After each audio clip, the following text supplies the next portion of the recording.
ఒకప్పుడు మా చిన్నప్పుడు వినేవాళ్ళం. కాశ్యాం మరణాన్ముక్తి. కాశీలో చనిపోతే నేరుగా మోక్షం లభిస్తుంది. శ్రీశైలే శిఖరే దర్శనే పునర్జన్మ న విద్యతే. అంటే శ్రీశైల శిఖరాన్ని చూస్తే మళ్ళీ పునర్జన్మ లేదు. కలౌ వెంకట నాయక. కలియుగంలో తిరుపతి వెంకటేశ్వరుడే నాయకుడు. ఇలాంటివి వినేవాళ్ళం. ఆ క్షేత్రాలకు, తీర్థాలకు చాలా ప్రశస్తి ఉండేది. జీవితంలో ఒకసారైనా వెళ్ళాలి అని హిందువులు అనుకునేవాళ్ళు. ఇప్పుడు ఈ ఈ పాత దేవతలు బాగా ముక్కిపోయారు, లేకపోతే పాచిపోయారు అని చెప్పుకోవచ్చేమో. మరి ఇప్పుడు వీళ్ళకంటే కొత్త దేవతలు, ఎందుకంటే హిందువులకు ఎప్పుడు కొత్త కొత్త ధనం కావాలి, కొత్త దేవతలు కావాలి. పాత రోత. అందుకని షిరిడి సాయిబాబా, శబరిమల అయ్యప్ప, వీళ్ళు ఇప్పుడు కొత్త దేవతలు.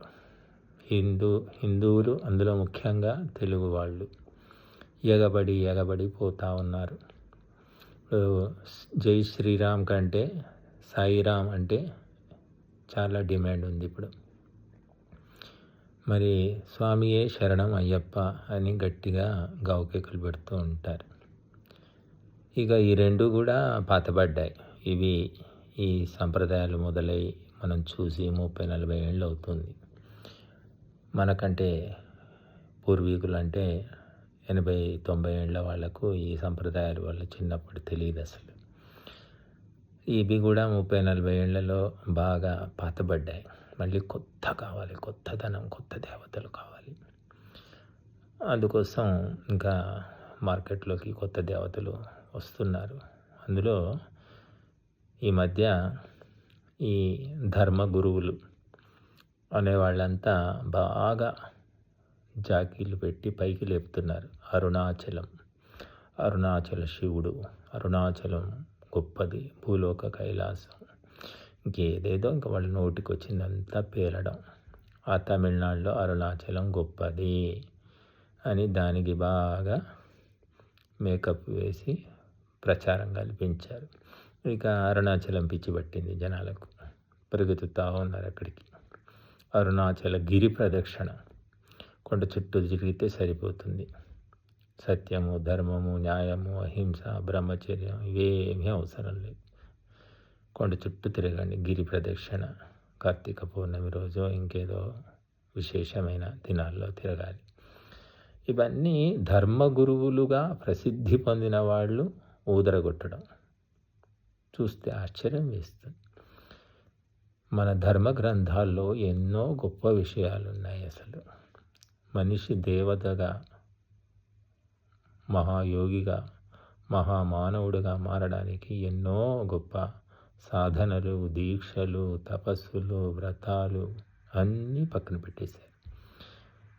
గిరి ప్రదక్షిణ చేయండి, జుట్టు కత్తిరించుకోండి, నిలువుదో ఇచ్చుకోండి, లేకపోతే ఇంకేదో చేయండి, దీపాలు వెలిగించండి, పొర్లు దండాలు పెట్టండి. ఇలాగా వీటితోటే మీకు మోక్షం, పుణ్యం, స్వర్గం అన్నీ అని చెప్పేస్తున్నాం. ఇప్పుడు రామాయణం ఎవరికి రుచించడం లేదు, భగవద్గీత అసలే లేదు. ఇక ఇవన్నీ పాతపడిపోయాయి. సాయి సచ్చరిత్ర పారాయణం చేస్తే మీ కోరికలన్నీ తీరిపోతాయి. అయ్యప్ప దీక్ష తీసుకుంటే మీ పాపాలన్నీ పోతాయి, లేదా మీరు అనుకున్నవి నెరవేరుతాయి, మీ కష్టాల నుంచి గట్టెక్కుతారు. గతిపోయి ఇప్పుడు అరుణాచల శివ అని భజన చేస్తున్నారు. బట్ ఒక విచిత్రమైన మనస్తత్వం హిందువులు. గొర్రెల మందానాలో, బర్రెల మందానాలో, ఏ మందానాలో మనకు తెలియడం లేదు. శాస్త్రాలు, వాటి ప్రామాణికత అన్నీ పక్కన పెట్టి ఎక్కువ ప్రచారం దేని గురించి జరిగితే దాని ఒరవడిలో కొట్టుకొని పోతారు. అంతే, ఉదరగొట్టేవాడు కావాలి, ప్రచారం చేసేవాళ్ళు కావాలి. అంతే. ప్రచారం ఎంత మోత మోగితే దానికంత ప్రభావితం అవుతారు. ఆ పుట్టపర్తిలో ఆ సత్యసాయిబాబా ఉన్నప్పుడు సాయిబాబా సాయిబాబా అంటూ బాగానే అక్కడికి తిరుగుతూ ఉండేవాళ్ళు, వచ్చేవాళ్ళు. ఆయన గారు పోయిన తర్వాతే ఇక అది మూలబడింది. ఇంకా ఈ అరుణాచల శివని పట్టుకున్నారు. కానీ మన ధర్మ గ్రంథాలు ఏం చెబుతున్నాయి? ఉపనయన సమయములో ఉపదేశించే మంత్రము కేవలం గాయత్రి మంత్రము. ఆ గాయత్రి మంత్రము, మహామంత్రము, గురుమంత్రము, ఆది మంత్రము, మూల మంత్రం దాన్ని కూడా పక్కన పెట్టేశారు. నోటికొచ్చింది ఏదో ఒకటి కల్పితం చేసుకొని దాన్ని ప్రచారంలోకి తీసుకురావడం జరుగుతూ ఉంది. ఈ ధర్మగురువులంతా తానతందాన పార్టీ. వీళ్లకు ప్రమాణాలు అవసరం లేదు, ధర్మం అవసరం లేదు, శాశ్వతత్వం అవసరం లేదు, సత్యం అవసరం లేదు. ప్రజలు సామాన్యులు వాళ్లకు ఎక్కువ మంది ఏది చెప్తే అదే నిజం అనుకుంటారు. అలాగా హిందూ మతంలో నకిలీ సరుకు చలామణి అవుతుంది. ఆ నకిలీ సరుకును ఇంటింటా మెదడుకు చేరవేయడానికి ముఠాలు పనిచేస్తున్నాయి చక్కగా. వాళ్ళకు మరి ఎంతెంత కమిషన్లు దొరుకుతాయో మనకు తెలియదు. కానీ వేదము ఏం చెప్తుందో, ఉపనిషత్తులు ఏం చెప్తున్నాయో, దర్శనాలు ఏం చెప్తున్నాయో చెప్పేవాళ్ళు లేరు. చెబితే విని మారి ఆ మార్గంలో నడిచేవాళ్ళు కూడా కనిపించడం లేదు. సరే, కళ్ళు మూసుకొని సూర్యుడు వెలుగుతూ ఉండగా కళ్ళు మూసుకొని గోతిలో పడే వాళ్ళను సూర్యుడు ఏం చేస్తాడు? అలాగా వేదాలు చెప్పిన సత్యాలు మన కట్టెదుట సాక్ష్యాలుగా ఉన్నప్పటికీ వాటిని పట్టించుకోకుండా, వాటిని నమ్మకుండా, వాటి మార్గంలో నడవకుండా మేమింతే అని అజ్ఞానంతో, అవిద్యతో, అంధకారంతో స్వయంగా కళ్ళుండి కూడా, తెలివి ఉండి కూడా కళ్ళు మూసుకొని మేము నడుస్తాము, గోతిలోనే పడతాము, కాళ్ళు విరగొట్టుకుంటాము అంటున్నారు హిందువులు. కాబట్టి విరగొట్టుకోండి, మీ కాళ్ళేగా, మీ ఇష్టం. కానీ కళ్ళున్న వ్యక్తిగా చెప్పడం మా బాధ్యత కాబట్టి చెప్తున్నాం. పార్టీలు మారినట్టు, ప్రభుత్వాలు మారినట్టు పరమాత్మ మారడు. పరమాత్మ ఒకే ఒక్కడు, సత్ చిత్ ఆనందము. మొత్తము వైదిక గ్రంథాల సారం. కనుక ఈ ఒక చిన్న విషయాన్ని నేర్చుకోవడానికి, తెలుసుకోవడానికి, వంట పట్టించుకోవడానికి మాత్రం హిందువులకు చేత కావడం లేదు. కొత్త కొత్త దేవతలు ఇవి కూడా సరిపోక పోయి ఆ క్రైస్తవుల్లో కలుస్తున్నారు, ఆ దర్గాల చుట్టూ తిరుగుతున్నారు.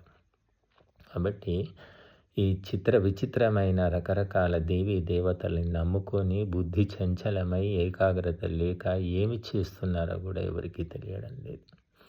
మహాపురుషులను, వీరులను, శూరులను, దేశభక్తులను, పతివ్రతలను, త్యాగధనులను వీళ్ళందరినీ దేవతలుగా చేసి వాళ్లకు సాగిలబడి మొక్కుతూ ఉన్నారు. కానీ పరమాత్మ ఒకే ఒక్కడు. వారందరినీ మనం గౌరవించాలి, ఆదరించాలి, స్మరించాలి. కానీ ఉపాసించవలసింది ఏకైక పరమాత్మ తత్వాన్ని అనేటటువంటి ఇంగితం అనేది లేకుండా పోయింది హిందువులకు. ఆ ఇంగితం కల్పించవలసిన గురువులే పక్కదారి పట్టిపోయారు.